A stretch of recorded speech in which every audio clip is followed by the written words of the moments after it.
Hey 49er fans, I'm Thomas Mott. Welcome into Chat Sports. Today, we're going to go ahead and get into another NFL draft preview in terms of some wide receivers the 49ers can go ahead and look to drafting. First, before we get there, the draft is less than 2 weeks away. We get closer and closer to April 29th, next Thursday, of course, round one of the draft. We will have full live coverage on our main Chat Sports channel, which means right now, you should head over there. Of course, you go over to our Chat Sports page, just search Chat Sports above me right here, or use the link down below me right now, and subscribe. That way you're ready to go for not only the latest NFL news and rumors that we do there every single day, but more specifically, the actual NFL draft. We'll have full live coverage there on our main Chat Sports channel.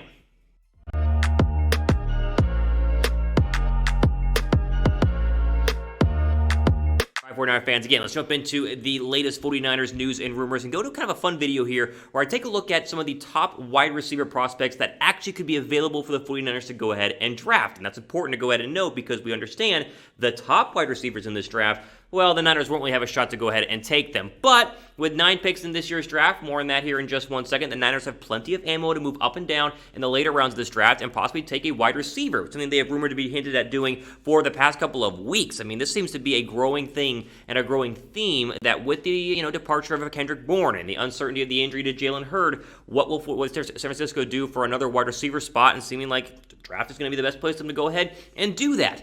First, though, the question is where, right? As you take a look at the 49ers draft picks on your screen right now, obviously round 1 is out of the picture. They're not taking a wide receiver at number 3.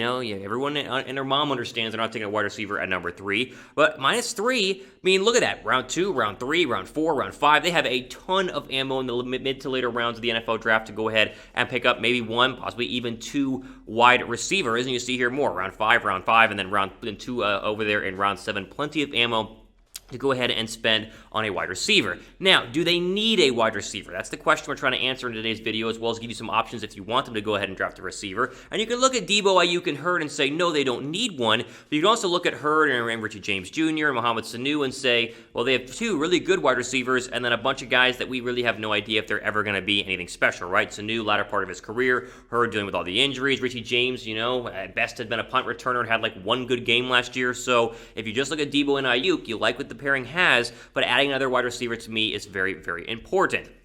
Now, again, we mentioned this earlier. There are wide receivers that they will not be able to get, so they will not be mentioned in this video besides right now, okay? No Jamar Chase. They're not going to get Devonta Smith. They won't get Jalen Waddle. And I would argue that Rashod Bateman and Kadarius Toney out of Florida are both going to go ahead and be first-round draft picks. And if they're going to be first-round draft picks, then we can eliminate them from the possible pool of wide receivers the 49ers could go ahead and take in, let's say, round 2 at pick 43 overall, or round 3 or round 4, or whatever you guys want. So those names you see on your screen right now, they will not be available. There's a very, very, very, very, very small chance that even Bateman or Toney would actually be there in round 2, and so we're going to keep them off this list because, again, we want to get guys that could actually be drafted by the 49ers. That way you get to know the players and the names associated with them. Before we go and keep going, again, down below in the comment section, answer this question. How important is getting a wide receiver in this year's NFL draft? Is it super important? Like on a scale of 1 to 10. Is it a 10? Like, oh my gosh, they've got to get one. Is it a 1? Like, no, they're fine. Debo and Ayuk, let me know what you guys think down below. I'm at a 7 or an 8. I don't think it's 100% like ride or die, you got to have one, but an 8 is still pretty much like,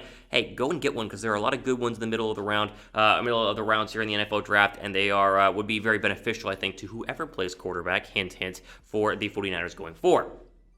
All right, let's go ahead and jump into the list of names here in no particular order, but again, all these guys are going to be possibly available in the 2nd, 3rd, 4th, or 5th round. We'll start with Rondale Moore, the wide receiver out of Purdue. Now, he is rocketing up draft boards right now after a very, very strong pro day and a very, very strong measuring out at the pro day with a great 40 time and good measurables. I mean, he's getting compared right now to Curtis Samuel, and at once was considered to be a 3rd-round draft pick. I think he's going to be a 2nd-round draft pick. I mean, Moore is really starting to go ahead and make the move up the draft board, and he, kind of fits the 49er mold as well, as we've seen in the past, that Kyle Shanahan likes these smaller, speedy wide receivers who can play inside, who can play outside, who can make game-breaking plays, and there are a lot of players on this list that are like that, but Moore is kind of the quintessential Shanahan receiver overall. Now, you look at the overall stats here, he was really, really good in 2018, had some injury issues, didn't play a lot in 2019. As you see in 2018, even 14 catches is unbelievable, as well as, some rushing carries as well, 14 total touchdowns, and then the past 2 seasons, season, with COVID and then some injuries, a lot less production. That's why he's not going to be a first-round wide receiver, but you obviously can tell that the talent and the skill is 100% there. A real option at number 43 overall, Rondale Moore out of Purdue, to me is one of the top options for San Francisco if they wanted to spend a higher draft pick, second or third round pick, on a wide receiver to go ahead and add to what we already talked about is a good wide receiver group right now slanted with Deebo Samuel and Brandon Ayuk. Okay, there are a lot of smaller receivers in this draft, but I wanted to touch on a couple of the mid-round larger guys, and Sage Surratt out of Wake Forest is one of them, right? A lot of the receivers we talk about, not just on this show, but obviously on other stuff that we have done, are in that 5'9", 5'10", 5'11" range. Surratt is big. I mean, he is like the 6'3", quintessential big slot receiver, and this kind of goes off the mold of what Kyle Shanahan liked when he was in Atlanta with Mohamed Sanu. And of course, they re-signed Mohamed Sanu, so Sanu can be that big slot receiver, but if you want a young, slot receiver with a lot of growth potential, Sage Surratt is going to go ahead and be your guy. Now, they drafted Jalen Hurd to be the big slot receiver, as Hurd stands at 6'2", 6'3", but of course, Jalen Hurd, we have no idea if he's ever going to be healthy. So if you want to draft the Jalen Hurd / Mohamed Sanu replacement, Sage Surratt out of Wake Forest would make a ton of sense. Now, if you look at the stats here, the guy was a beast. I mean, 2019, he missed the final month of the season with a shoulder injury, still only played in 9 games. He had 66 catches and 1,000 yards in 9 games. Imagine if he hadn't missed the final, 3 or 4 games of the entire season. The guy is an absolute beast. He's going to fall in the draft board a little bit because he opted out in 2020. We see this happen a lot here due to COVID. Guys opt out. Their draft stock takes a little bit of a tumble because the only film we have is pre-COVID. I mean, 2019 was a long time ago. What were you doing in 2019? But Surratt is another one of those guys, kind of a third or fourth round guy that if you want a big slot receiver, someone to truly be a slot dominant guy, Surratt can go ahead and be your man. Now, you guys think the 49ers will draft a receiver? Drop a like if you guys think they 100% will at some point in this draft. I'm going to like the video because I totally think they're going to do a wide receiver at some point in this draft. That's why we're making this video right now. I wouldn't give you names at wide receiver if I didn't think that they would, and so I would give the video a thumbs up right now if you agree that the Niners are going to go ahead and draft a wide receiver. All right, let's go back now to some more small receivers because, again, a lot of the receivers in this class are smaller, and Elijah Moore is one of those guys, the wide receiver out of Ole Miss. Now, he's getting some first-round hype because he's very, very quick and was very, very productive at Ole Miss. I don't see him squeaking into the later parts of the first round, but he's not going to be there in the third round. So 43 overall, the second-round draft pick of the 49ers becomes kind of the only shot to go ahead and get a guy like Elijah Moore who is great in terms of catching the football. Young speedy receivers aren't really known for catching the football very well. He is fantastic at it, but it's his yards after the catch and just the dangerous ability he has in order to break plays out. I mean, he is absolutely fantastic. Only played in 8 games in 2020, and yet he still had over 1,000 yards. Look at these stats. Literally 8 games. We talk about Sage Surratt having a dominant performance in 9 games. How about 8 games for Elijah Moore?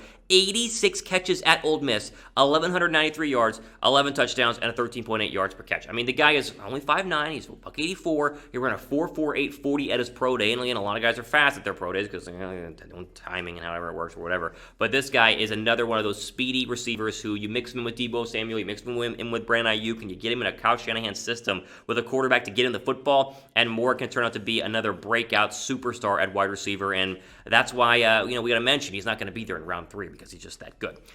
Excuse me, let's keep going here. How about TUTU Atwell, who had a lot of, I'd say, hype going into the season, the wide receiver out of LSU, and had a lot of hype at the very end of the season, but then you kind of look at recently, and no one's talking about TUTU Atwell, right? They're talking about Kadarius Toney or Rashod Bateman, and guys we talked about a little bit earlier, even a guy like Elijah Moore. So Atwell's draft stock is falling a little bit, but he is still in the mold of what most receivers are in this draft, a small slot receiver, but he's considered that home run guy to go over the top, make the big catch by burning the safety or whoever the slot cornerback that's covering him, and score a touchdown. He also has a lot of potential in jet sweeps and screen plays, and he was one of the receivers on this list that did a lot more jet sweeps than the majority of the other ones, even though guys like Moore and Atwell, or guys like Moore, and even a player like Rondale Moore, and also, of course, Moore, there are 2 Moores here, Elijah Moore and Rondale Moore did do jet sweeps, but Atwell is kind of the jet sweep specialist at Louisville, and that's kind of something that I think that Kyle Shanahan would be very interested in. Deebo Samuel runs a lot of jet sweeps, and so you can see Atwell making a lot of sense. He fits the mold in terms of the size, too, if you want kind of the Deebo, Brandon Ayuk size. The guy's 5'9", 165 pounds, so even smaller than some of the other players out there. Ran a 4.49 40 and could be one of those burners to go ahead and just obliterate people in the slot. Okay, before we go ahead and keep going, again, make sure you guys are subscribed to our main Chat Sports channel. It's the link down below me right now, youtube.com/Chat Sports TV. Just put Chat Sports above me in the YouTube search bar. You make sure you guys are subbed, though, because we have the best coverage on YouTube. I mean, the best coverage out of anybody in terms of the NFL draft. We're going to be live through all 3 rounds. So literally every single pick in the NFL draft we will be live for and give you full breakdown coverage starting a little bit earlier than 7 p.m. on Thursday, April 29th. We have over 240 subs on that channel. Want to continue to grow at an incredible rate. So make sure you guys go ahead and subscribe there to stay up to date for your one-stop shop for everything happening during the week of the April 29th NFL Draft.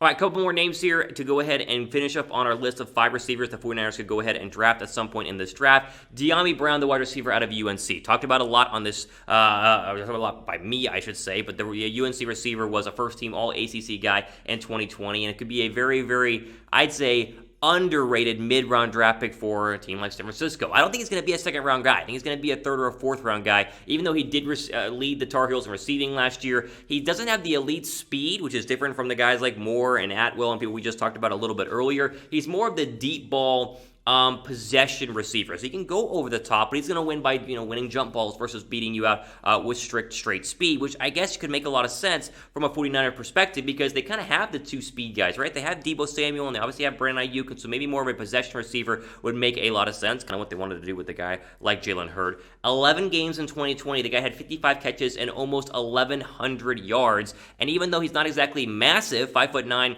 a little bit bigger than 5'9", he's in the 6-foot range, he still is a big-time possession receiver and could be one of those quarterback-friendly wide receiver blankets that a guy like maybe Justin Fields or Trey Lance or some other that they draft, or maybe it's Jimmy Garoppolo, would probably love to have on their team. Great player at UNC, and I think a 3rd or 4th-round draft pick that's going to be pretty darn good for whatever team goes ahead and takes him.